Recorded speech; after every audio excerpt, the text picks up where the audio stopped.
What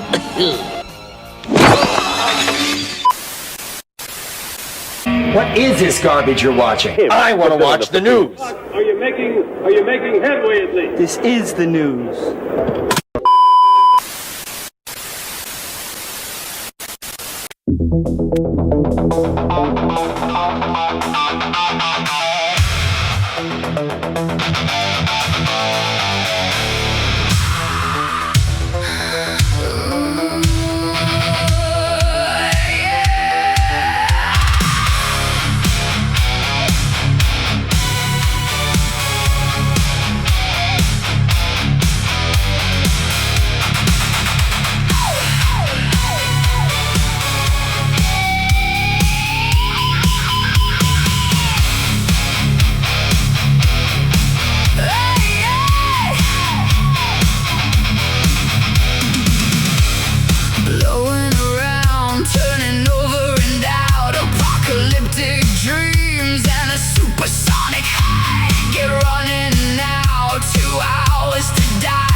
Yeah, 1, 2, 3. Love the new glasses.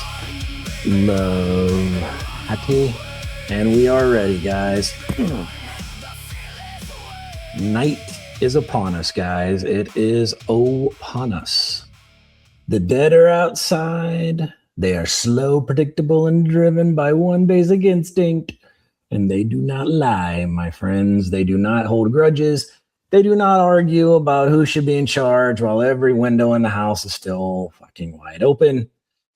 The dead want to eat you, and at least they are honest about it.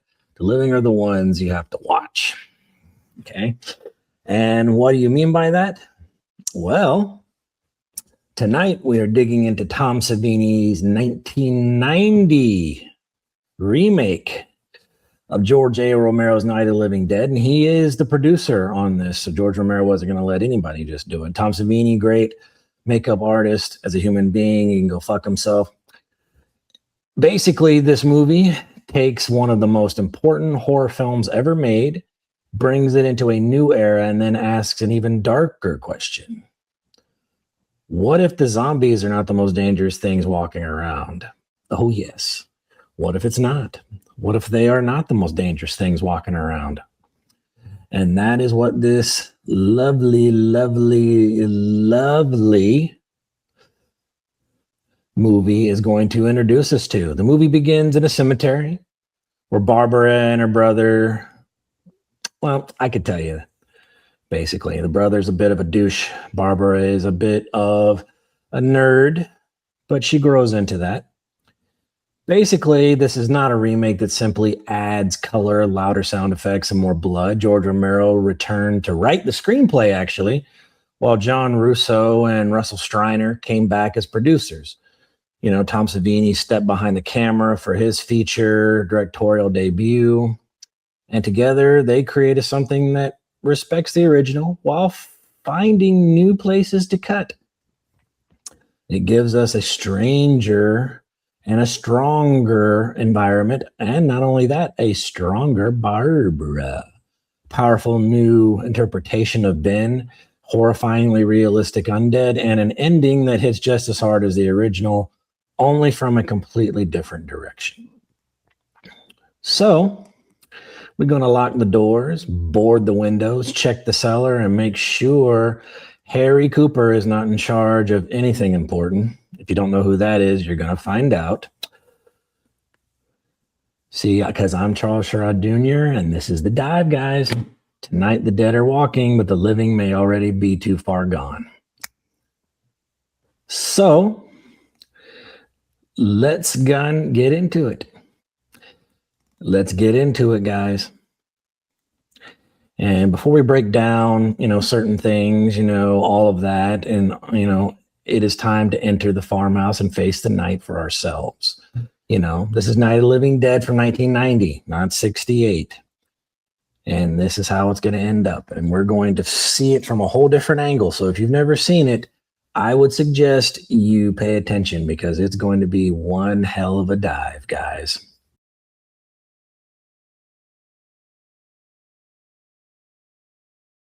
Classic.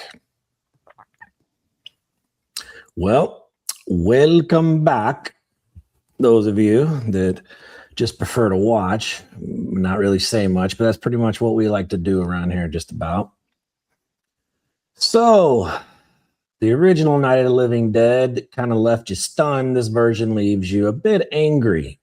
And that is exactly what it intended to do. We begin with people trying to escape the dead, but we end by watching the living turn the apocalypse into entertainment.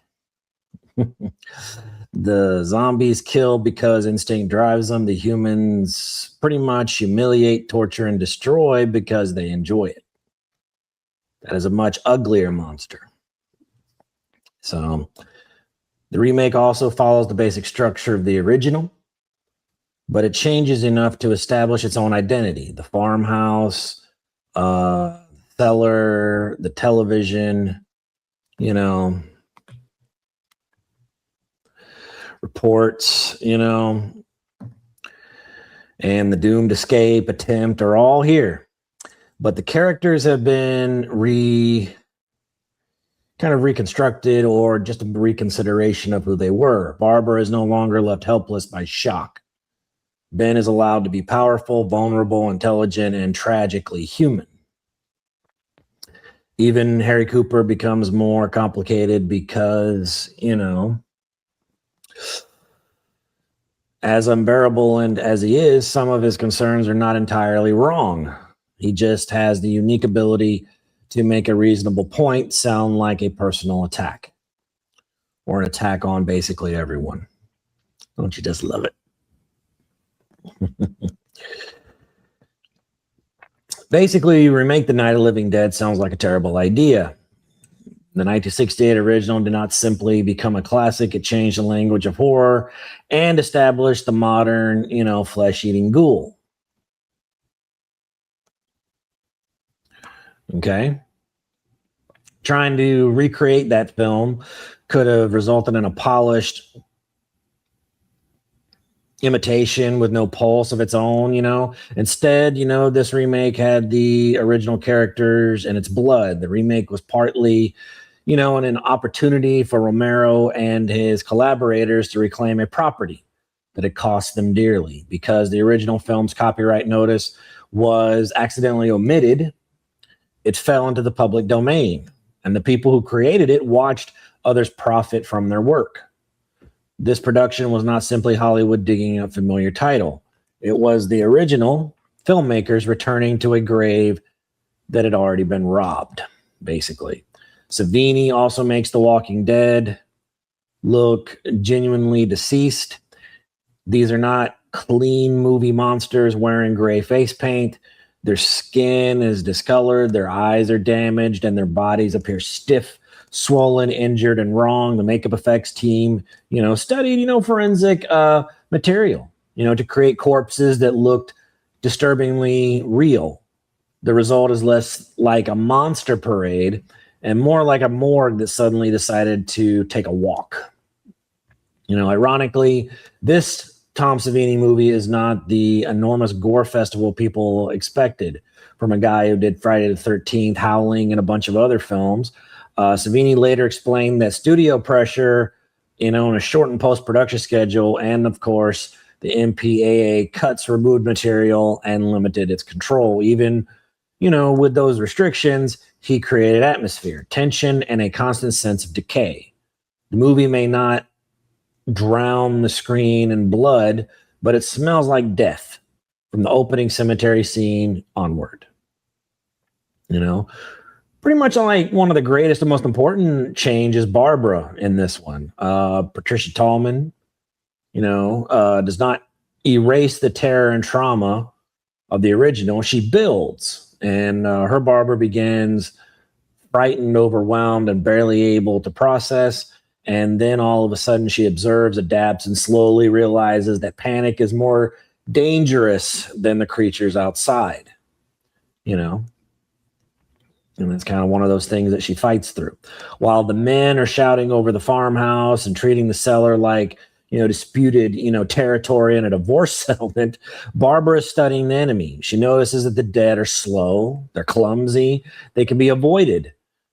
Her survival does not come from being physically stronger than everyone else. It comes from being the first person willing to stop arguing and pay attention.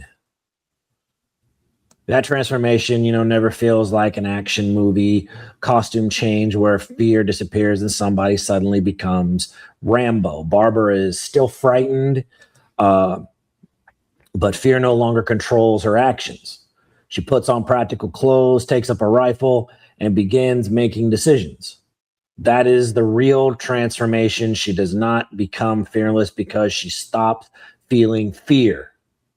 She becomes fearless because she decides fear is no longer going to make her choices.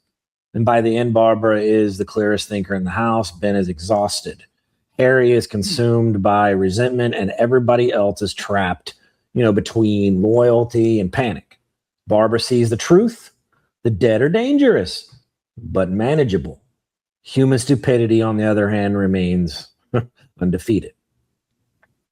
Tony Todd is, one of the guys that, just amazing. Rest in peace, Tony.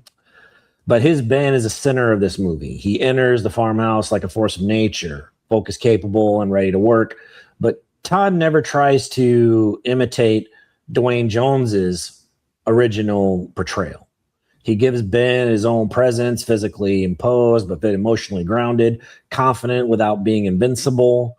And when his plans begin to fall apart, we feel like the frustration of a man doing everything he can to hold it together while the people around him make survival nearly impossible.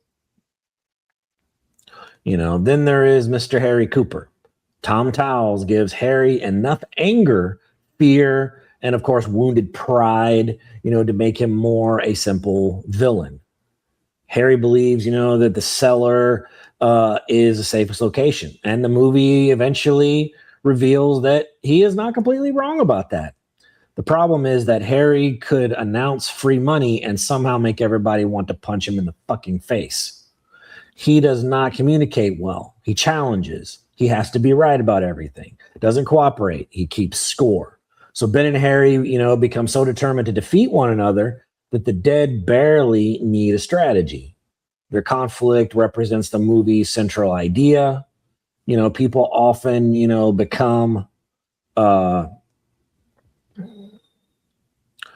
often become a certain, committed to winning an argument than surviving the danger that started it. Both men have pieces of the correct answer, but neither is willing to give the other an inch. The farmhouse does not fall simply because the dead break through the barricades. It falls because the survivors were so divided long before the windows even gave way or broke, basically. The attempt to reach the fuel pump finally destroys what little hope remained. Ben, Tommy, and Judy Rose, was fucking annoying as hell, launched like a desperate plan that might have worked with better timing and a little less panic. Instead, it ends in fire, and that's an explosion. Good intentions, bad execution, and gasoline, three things that should never be combined, basically.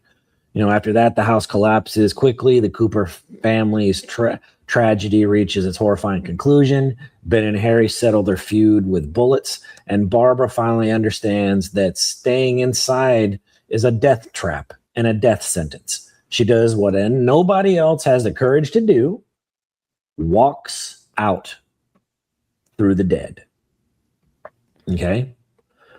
And it's basically, why Barbara survives, because she recognizes that the creatures surrounding the house and the area are not an organized army. I say enemy army.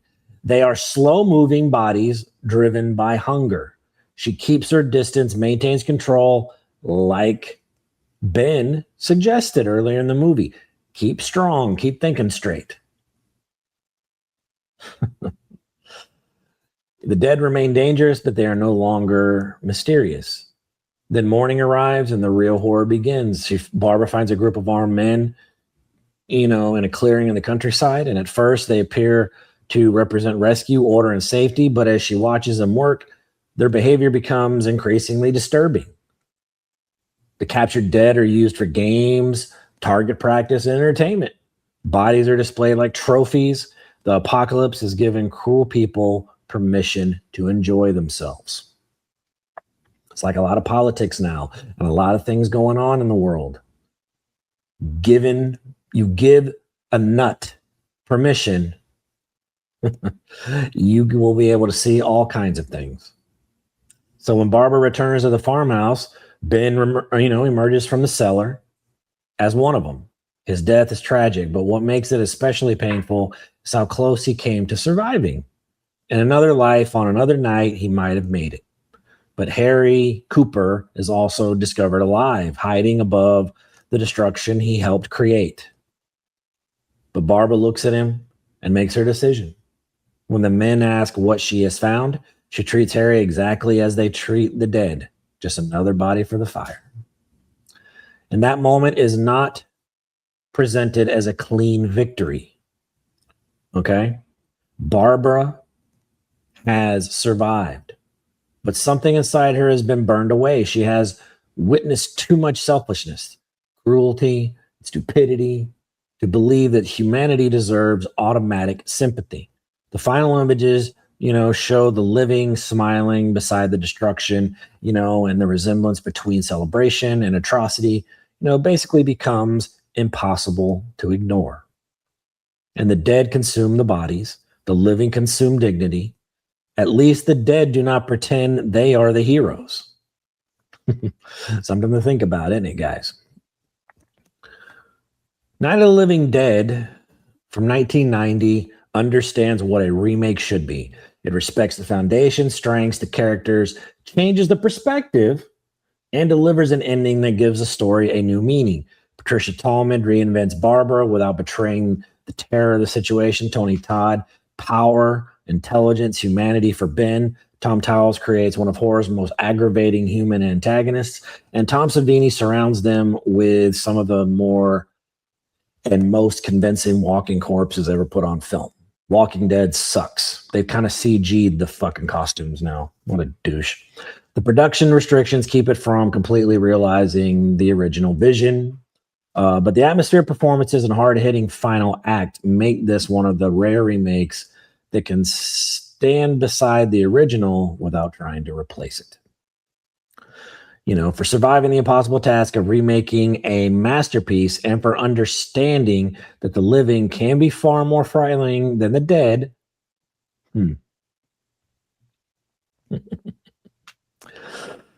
I am giving a fearless score out of here. And that fearless score is not yet. I'll give you that in a second. Basically, the 1968 film told us that death could come without warning and that survival offered no guarantees of justice. The 1990 version adds another warning. Surviving the monsters does not mean you escape the horror. Sometimes the worst thing waiting outside is not death. Sometimes it's discovering what ordinary people become when they think the rules no longer apply to them. And that's what happened here. The nightmare has a different face. George Romero's story remained alive because its real subject was never just the dead rising from their graves. It was fear, division, prejudice, ego, the frightening speed with which, civilized people can become a mob. Okay? The dead are slow. The dead are predictable. They're hungry. And humanity has no such excuse. Okay? I'm going to tell you right now, I give this a fearless score of 9.3 out of 10. That's quite high for a remake. And the fact that this film was very well made. The film itself, what sucked about it was that it was gutted by some of the, like the MPAA and certain critics didn't like it. Who gives a shit? But in the end, this one got a 4K transfer, and it's also living on now because it still has that ability to irk you. Especially that scene where Jonathan hit the concrete on his head. You could tell from it to an extent it might be a dummy, but man, that hurt. When the dead pop up, when certain jump scares happen, it works. And this film works. 9.3 out of 10. I give Patricia, and I also give Tony Todd, most of all, 10 out of 10 for their performances. The supporting cast, I give them roughly about a 8 to 9 out of 10. The story itself, I give that a 10 out of 10. The overall atmosphere gets a 10 out of 10. But there's just certain things about it that just, unfortunately, Hollywood just loves to fuck up.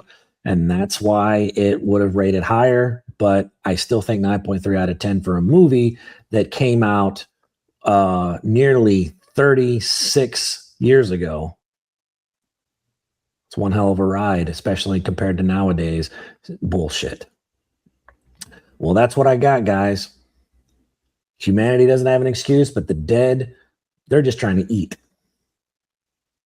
I guess you could say humanity loves to eat chaos. I guess they do. Well, guys, that does it for me. Does it for another one. So I'm just going to let you know that next week we have House 2, the second story. Ooh, it's classic. We are beginning our trek towards Halloween. This basically, we got 9 more episodes till All Hallows Eve. We got some great films coming up. Got House 2, The Devil's Advocate. And of course, my favorite Halloween movie, which will come out near Halloween. We got a lot of great films coming out, guys. So don't be afraid to share, like, subscribe, because, oh boy, this is going to be one hell of a Halloween and you won't want to miss it. Okay. So just remember, the human race, don't let the demons take you. Because if you do and pretend the rules don't apply to you, you might as well be dead. See you next time, guys. C'est la vie. The Dive with Charles Sherrod Jr. Live every Thursday at 7 p.m. on Rumble. The air belongs to the fearless.